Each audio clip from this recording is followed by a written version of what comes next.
Olá, boa noite para você. Seja bem-vindo ao Jornal da Record. Taxa de transmissão da Covid-19 está em alta em 6 regiões paulistas. Governo de São Paulo libera a volta gradual das torcidas aos estádios. O Jornal da Record já está no ar.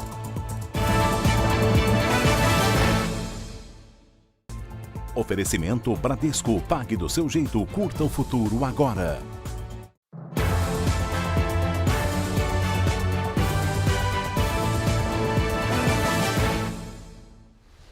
E agora à noite, o governo de São Paulo anunciou que vai liberar o público nos estádios a partir do próximo mês. A Giovana Rizardo está com a gente agora, vai falar pra gente como é que vai ser esse retorno. Giovana, boa noite para você.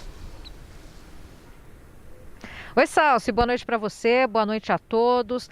A liberação acontece no dia 4 de outubro, começa no dia 4 de outubro, com 30% do público nos estádios paulistas. Na semana seguinte, aí no dia 15, o público vai ser ampliado para metade da capacidade, então, nos estádios. E em 1º de novembro, passa para 100% da capacidade. Mas tem uma regra, o torcedor precisa comprovar que está 100% vacinado, ou com as 2 doses da vacina, ou com a dose única da vacina da Janssen.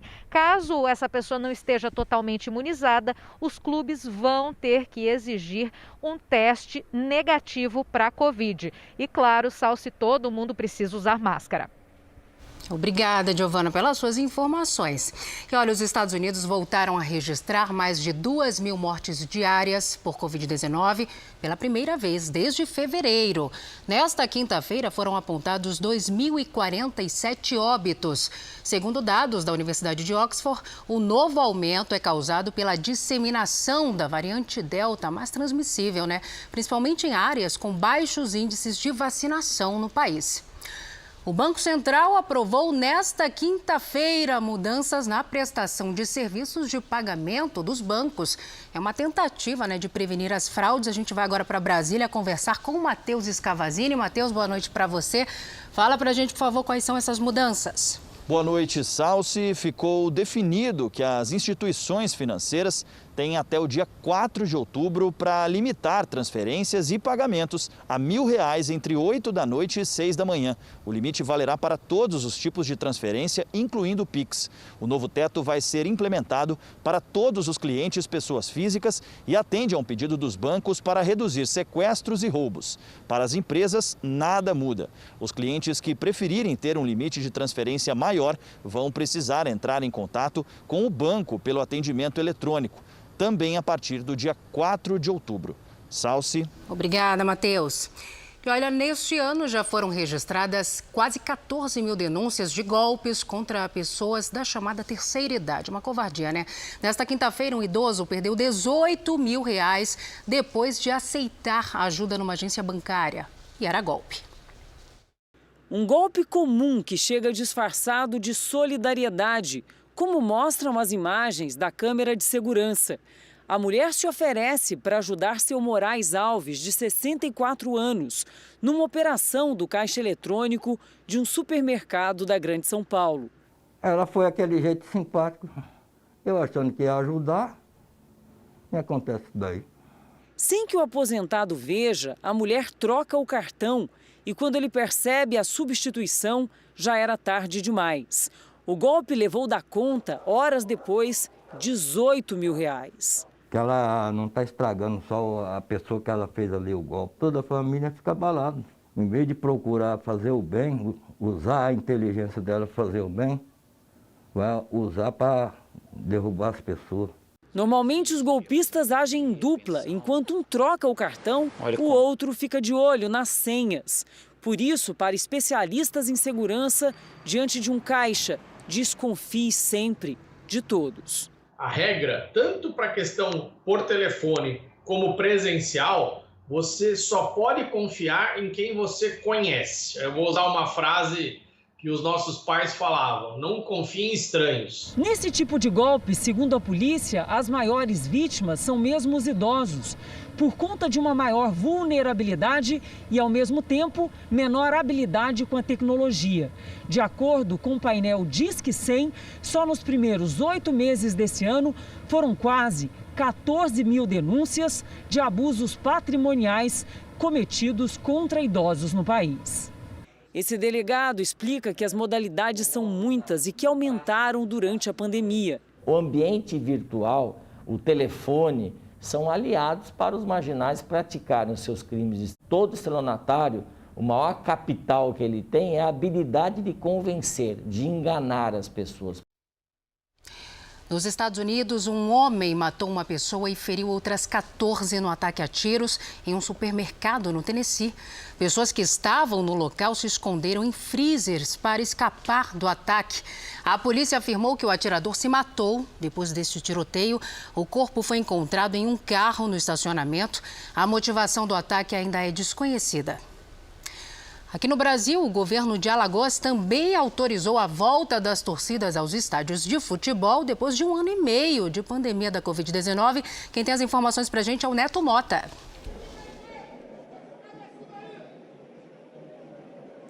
Oi, Salsi. Boa noite para você. O primeiro teste foi realizado na partida entre CSA e Botafogo pela 25ª rodada do Campeonato Brasileiro da Série B. Por enquanto, a volta é limitada a até 3 mil torcedores. O público só está autorizado em partidas da Série B que acontecem aqui no estádio Rei Pelé. Em Maceió, só podem ter acesso ao estádio pessoas que estiverem com a imunização completa ou então quem apresentar um exame PCR negativo feito até 72 horas antes do evento. A nova norma para os jogos da Série B entrou em vigor nesta quinta-feira e vale até o próximo dia 30 de setembro. Salsi. Obrigada, Neto. E daqui a pouco a gente mostra os gols deste jogo aqui no JR 24 horas. Já no Rio Grande do Norte, a partir do próximo final de semana, torcedores que receberam a primeira dose poderão entrar nos estádios. Quem tem os detalhes pra gente é a Cádija Alves. Cádija. Boa noite, Salsi. A primeira partida com torcida vai acontecer no próximo domingo, com público limitado a 30% da capacidade total da Arena das Dunas. Segundo o governo, o motivo da mudança é que a maioria dos torcedores que vão aos estádios acompanhar os jogos de futebol é em grande parte jovem e o estado quer dessa forma estimular os mais novos a se vacinarem. A disputa no domingo será entre o América do Rio Grande do Norte e o Motoclube do Maranhão. Até a semana passada, o governo havia liberado apenas a presença de torcedores totalmente imunizados com a vacina contra a Covid-19. Obrigada, Cádija. O governo americano vai reabrir o centro de detenção de imigrantes na prisão de Guantánamo, em Cuba. A decisão foi tomada em meio ao aumento de imigrantes ilegais que tentam cruzar ali a fronteira para chegar aos Estados Unidos. Para fechar o contrato, a Casa Branca exigiu que os guardas da prisão sejam fluentes em espanhol e em crioulo haitiano. Os dois idiomas são os mais falados pelos imigrantes que chegam ao país. O encontro de uma frente fria com uma massa de ar quente entre a Bahia e Pernambuco pode formar grandes ondas na região. O Rubens Marinho tem as informações pra gente. Rubens, boa noite. Boa noite, Salsi. O alerta da Marinha diz que são esperadas ondas de até 3 metros de altura em alto mar entre esta quinta e a noite do próximo sábado. Existe também a possibilidade de ressacas com ondas de até 2,5 metros na faixa entre o norte da Bahia e o sul de Pernambuco. Banhistas, navegantes e a comunidade pesqueira devem ficar atentos às condições do mar. Salsi. Preciso atenção, hein? E olha, em Israel, os professores que não estiverem vacinados contra a Covid ou que se recusarem a apresentar o diagnóstico negativo para a doença serão impedidos de dar aulas. De acordo com o Ministério da Educação, os professores serão considerados ausentes e não poderão lecionar, até pela internet, viu? Por isso, podem ficar sem o salário. A decisão afeta também os outros profissionais que trabalham em escolas. A medida começa a valer em 3 de outubro, quando terminam as férias escolares. O presidente Jair Bolsonaro voltou a afirmar na live desta quinta-feira que vai vetar a quarentena eleitoral caso seja aprovada no Senado. O projeto de lei obriga juízes e policiais a deixar o cargo 4 anos antes de se candidatarem às eleições. Bolsonaro também falou sobre o ministro da Saúde, Marcelo Queiroga, que testou positivo para o coronavírus durante a viagem aos Estados Unidos. Veja. Eu levei a notícia para ele. Estava no quarto, né? Queiroga, foi vacinado? Fui. Nunca vi você sem máscara. Lamento informar, você está infectado. Você vai adotar o protocolo Mandetta, ficar aguardando sentir falta de ar para procurar um socorro, ou vai tomar uma providência? Não respondeu para mim e não vou responder para vocês aqui. Olha o que aconteceu com a minha esposa, agora nos Estados Unidos.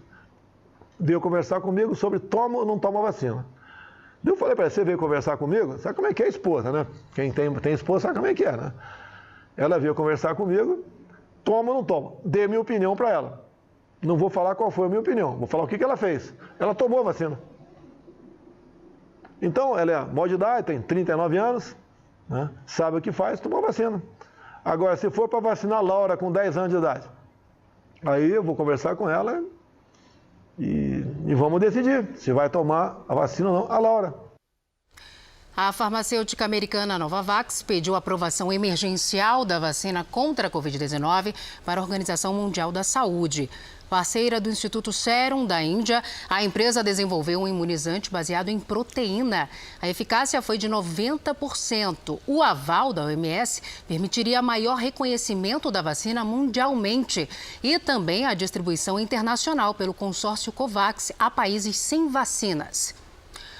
Fortaleza começa a aplicar a dose de reforço em idosos neste sábado. O Elmar Lima, direto da capital do Ceará, traz as informações para a gente. Elmar, boa noite. Olá, boa noite, Salsi. Boa noite a todos. A expectativa é vacinar 27 mil idosos com a terceira dose somente no sábado, o primeiro dia de aplicação. Estão aptos para receber a dose de reforço idosos a partir de 70 anos que tenham tomado a segunda dose da vacina contra a Covid-19 há pelo menos 6 meses. O atendimento na capital do Ceará será feito por agendamento em ordem decrescente de idade até chegar aos 70 anos. Para essa fase, a vacina prioritária será a da Pfizer-BioNTech. Se essa faltar, podem ser usadas a da Janssen e a AstraZeneca. Salsi. Obrigada, Elmar. A Organização Mundial do Comércio considera que a recuperação econômica mundial depende da vacinação de todos os países. Segundo a OMC, não é aceitável que 58% da população de países desenvolvidos esteja totalmente vacinada, enquanto que em países de baixa renda o percentual seja de apenas 1%. As projeções do órgão mostram que as economias avançadas estão no caminho para um crescimento comercial mais forte do que os países da América Latina e África. Minas Gerais deve começar a vacinar todos os adolescentes com a primeira dose contra a Covid-19 nas próximas semanas. A Virgínia Nalon atualiza agora a situação da pandemia por lá. Oi, Virgínia. Oi, Salso, boa noite para você. A previsão da Secretaria de Estado de Saúde é vacinar esse grupo com a primeira dose nos 15 primeiros dias de outubro, mesmo prazo dado para a dose de reforço para os idosos acima dos 70 anos. A terceira dose será para quem tomou Coronavac ou AstraZeneca. Os números da pandemia em Minas Gerais estão em queda e não há falta de leitos, segundo a Secretaria de Estado de Saúde. A ocupação dos leitos de UTI Covid está em 25%. 265 cidades mineiras não tiveram nenhuma morte por Covid nos últimos 2 meses. E 93% da população adulta do estado está vacinada com a primeira dose. Salsi. Muito obrigada, minha querida, pelas informações. E olha essa história, na Holanda, a justiça garantiu a uma criança de 12 anos que ela seja vacinada, mesmo contra a vontade do pai. O garoto alegou ao tribunal que tem medo de contaminar a avó, que trata de um tumor no pulmão. Os pais do garoto são divorciados, enquanto a mãe apoia a vacinação, o pai é contra.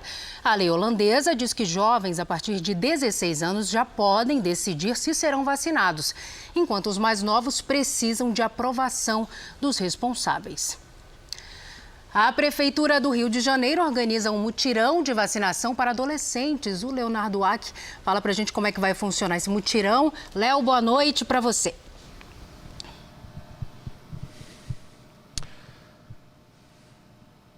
Oi, Salsi, boa noite para você, boa noite a todos. Olha, nesta sexta-feira, o público-alvo será os jovens de 12 e 13 anos. Já no sábado, toda a população da cidade com mais de 12 anos poderá receber a primeira dose do imunizante.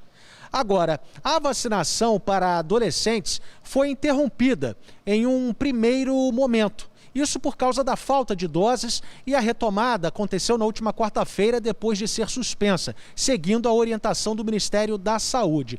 Agora, segundo a Prefeitura do Rio, a cidade atingiu nessa quinta-feira o menor índice de ocupação de leitos para pacientes com Covid-19 desde o início da pandemia. Atualmente, são 504 internados. Agora, de acordo com a Secretaria Municipal de Saúde, 66% da população adulta do município do Rio já está com a vacinação completa. Salsi. Obrigada, Léo, pelas suas informações. Agora a gente fala de uma pesquisa que mostrou que mais de 100 mil mortes foram evitadas com a vacinação contra o coronavírus na Inglaterra. O estudo também apontou que cerca de 23 milhões de pessoas também deixaram de ser infectadas e 230 mil não precisaram ser internadas. Enquanto isso, estatísticas do Reino Unido mostraram que a pandemia provocou a primeira queda na expectativa de vida dos homens desde 1960. O país teve uma redução de 7 semanas na comparação com o período entre 2015 e 2017. 6 regiões do estado de São Paulo estão com tendência de alta na transmissão do coronavírus. Isso é preocupante. A Giovana Rizardo está de volta com a gente aqui. Oi, Giovana. Salsi, essa informação é da plataforma que monitora a Covid aqui no estado. A taxa de contágio acima de 1 representa um risco alto para a população.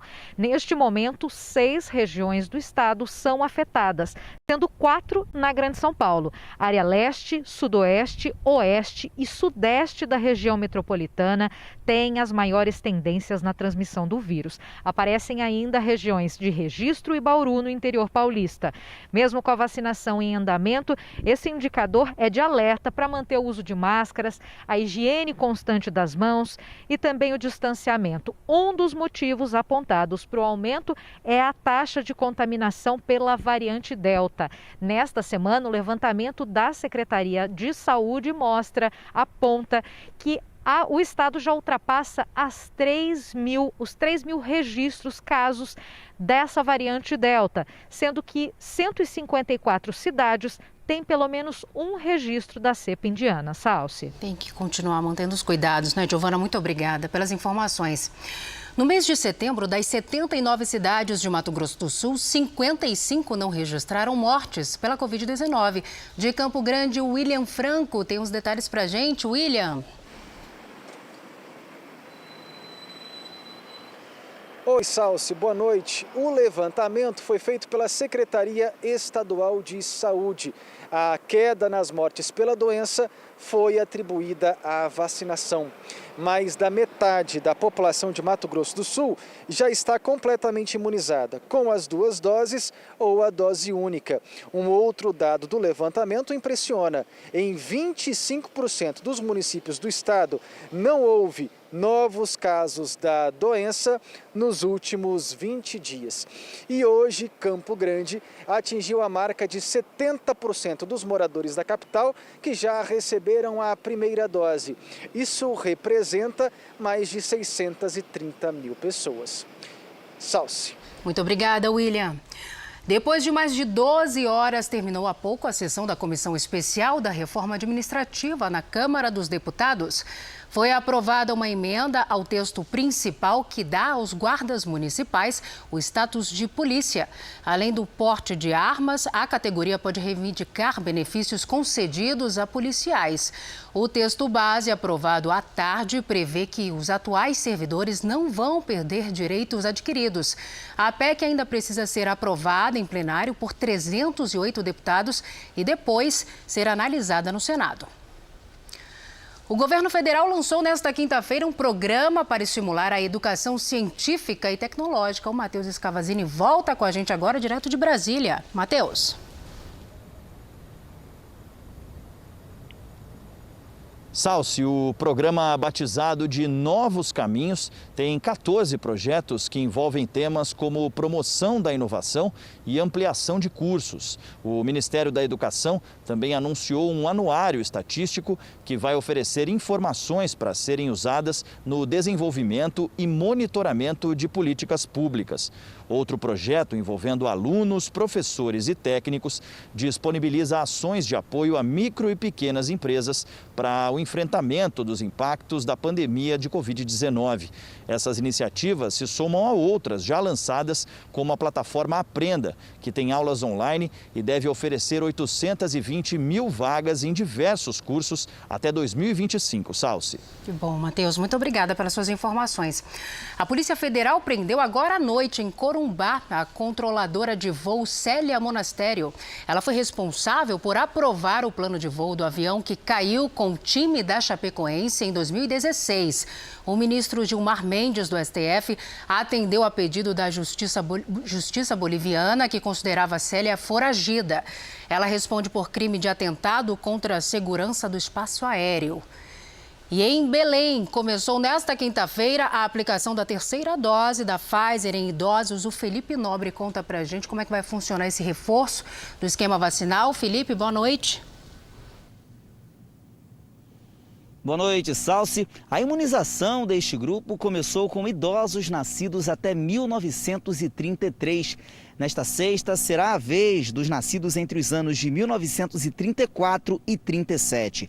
A campanha vai ocorrer em 24 pontos de vacinação, com atendimento das 9 da manhã às 5 da tarde. A expectativa é vacinar, nos 2 dias, 15 mil idosos. A Secretaria de Saúde do município explica que o reforço vacinal seguirá a orientação do Ministério da Saúde, que recomenda a aplicação do imunizante da Pfizer. Então, os idosos que tomaram a Coronavac ou a AstraZeneca na primeira e segunda doses receberão a Pfizer nesta terceira dose. Salsi. Obrigada, Felipe, pelas informações. Segundo o Ministério da Saúde, o Brasil tem mais de 21.308.000 casos de coronavírus. São mais de 592 mil mortos. Foram 648 registros de mortes em 24 horas. Também, neste mesmo período, quase 24 mil pessoas conseguiram se recuperar da Covid-19. No total, já são mais de 20.319.000 pacientes curados da Covid e quase 395.694 pacientes seguem em acompanhamento médico. Agora a gente fala dos senadores Renan Calheiros, sendo o senador Renan Calheiros, relator da CPI, Jorginho Melo, da base de apoio do governo, que bateram boca na CPI da pandemia. Tudo começou quando Renan atacou o governo federal em relação à negociação da Covaxin e Jorginho saiu em defesa do governo. Veja. Não grite. O senhor não pode estar falando isso do presidente, o senhor não tem envergadura para falar isso. Vossa Excelência não pode me interromper. Presidente, ele não pode me interromper. Que isso? Ele não pode me interromper. Eu posso interromper, o senhor não está falando a verdade. Eu não permito que o senhor me interrompa. Quem é o senhor para defender o seu presidente da República quando o senhor quiser. Aqui, na hora em que eu falo, não. Não foi ele que escolheu esses picareta. Quando eu acabar, Vossa Excelência pode falar, mas durante o momento em que eu falo, não aceita interrupção. Não aceita, mas eu falo do mesmo jeito. Tu está aceitando ou não? Mas eu não aceito. Vai pros quintos, então. Vá Vossa Excelência com o seu presidente. E com o Luciano Hang. O senhor não vai lavar a boca para lavar do Luciano, para falar do Luciano. Vá, Vossa Excelência, com seu presidente e com o Luciano Hang. Um empresário decente. Senhor presidente. Um homem honrado. Vai lavar sua boca, vai. Vai lavar a tua, vagabundo. E vagabundo é tu, ladrão. Vai lavar picareta. A tua, vagabundo. Senhor presidente. Ladrão, picareta com o Brasil conhece. Interromper, provocar. Você é um ladrão, picareta. É você, ladrão, picareta é você. Nessa hora, os senadores deixaram seus lugares e quase partiram para as vias de fato. Mas foram contidos pelos presentes na comissão e o depoimento foi retomado. A quarentena para policiais e juízes que quiserem concorrer em eleição foi criticada pelo deputado federal Heitor Freire, do PSL do Ceará. Ele participou do JR Entrevista desta quinta-feira. Isso aí é o cúmulo. Ex-presidiário, ele tem tempo de quarentena? Não tem. Ex-presidiário ex-presidiário pode se candidatar imediatamente. Aí um juiz, um policial, um procurador, ele tem que passar uma quarentena de 5 anos? Eu me pergunto, será que isso é uma perseguição ao ex-juiz Sérgio Moro? É uma perseguição à Lava Jato? É uma perseguição a quem? Tem que lembrar que, independente deles terem um cargo hoje de policiais, de procurador, de juiz, eles também são cidadãos. Como o senhor está vendo essa crise política nesse atual momento? Quais são as saídas? Como que o Código Eleitoral pode ajudar nisso? Não, nós temos que lembrar que é o seguinte, obviamente nós temos um problema de fome, que tem gente passando fome no Brasil, são milhares de milhões, não somente de desempregados, mas na linha de miséria, que a gente tem que resolver esse problema. Então, nós temos prioridades? Concordo que nós temos. Agora, a gente também não pode se abster de debater as reformas. Sou um grande defensor das reformas, não somente da reforma administrativa, reforma tributária, reforma do Código Eleitoral, porque se o cidadão ele não quer se candidatar através de um partido, ele poderia ser candidato avulso, sem estar ligado a um partido. Eu defendo esse nível de liberdade. Então, a gente tem que aperfeiçoar o nosso Código Eleitoral, sim. Agora, a sua pergunta é, nós temos outras prioridades? Concordo que nós temos. Nós temos uma inflação que está descontrolada. O valor do real, ela perdeu. Basta o cidadão ir hoje com 300, 500 reais num supermercado, num mercantil, o que ele ia alguns anos atrás, não compra... Alguns meses atrás, alguns meses atrás, nem o que ele comprava. Eu concordo com você e nós temos essas prioridades. O desemprego está descontrolado, nós temos aí a alta do dólar, nós temos o preço da gasolina, nós temos muitas coisas com prioridades para debater, que eu concordo com você que nós temos que dar atenção a essas prioridades. Mas a gente também não pode se abster de debater as reformas. Eu acredito que o presidente Arthur Lira tem sido muito sereno, vai colocar esses itens que podem parecer polêmicos, mas que não são, precisam ser debatidos e que a gente aprovando ou desaprovando, a gente consiga colocar o Brasil para frente. Um dia após o Comitê de Política Monetária aumentar a taxa básica de juros, o dólar ficou estável. A moeda americana fechou a quinta-feira cotada a R$ 5,30, como você acompanha aqui no nosso telão. Já a Bolsa de Valores de São Paulo registrou alta de 1,59%, fechando acima dos 114 mil pontos. A União Europeia quer exigir que os fabricantes de aparelhos, como celulares e tablets, adotem um modelo único de cabo para carregamento. A proposta cita benefícios como a economia do equivalente a mais de R$1,5 bilhão por ano aos usuários. O bloco defende que os diferentes cabos trazem prejuízo para o meio ambiente, aumentando o lixo eletrônico. E um único cabo, um cabo universal, também facilita a vida do consumidor. Essa proposta começou a ser discutida há 12 anos, quando houve um acordo com as empresas de tecnologia para a redução dos modelos de cabo.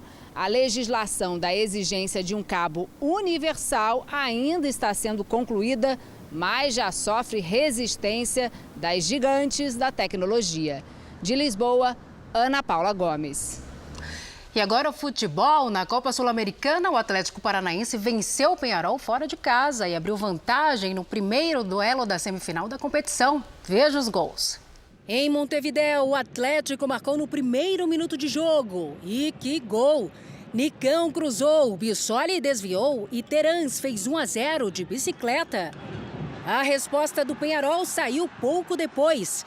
Após o cruzamento, Álvares Martínez igualou o marcador, 1-1. No segundo tempo, Nicão cruzou e na sobra, Pedro Rocha bateu forte para marcar o gol da vitória do Atlético. Pela Série B do Campeonato Brasileiro, o CSA venceu o Botafogo. O jogo marcou a volta do público aos estádios em Alagoas, como nós citamos há pouco. No estádio Rei Pelé, em Maceió, 3.000 torcedores viram o goleiro Diego Loureiro, do Botafogo, sair jogando errado e entregar a bola nos pés de Marco Túlio. O atacante chutou por cobertura e fez 1-0. No segundo tempo, Giovani cruzou na área para Yuri completar para o gol. CSA, oitavo colocado, 2. Botafogo, terceiro na tabela, 0. Esta edição do Jornal da Record termina aqui. Outras informações no Fala Brasil, às 8h30 da manhã. Fique agora com as imagens que marcaram esta quinta-feira e logo depois tem o Fala Que Eu Te Escuto. Uma ótima noite para você, cuide-se. Tchau.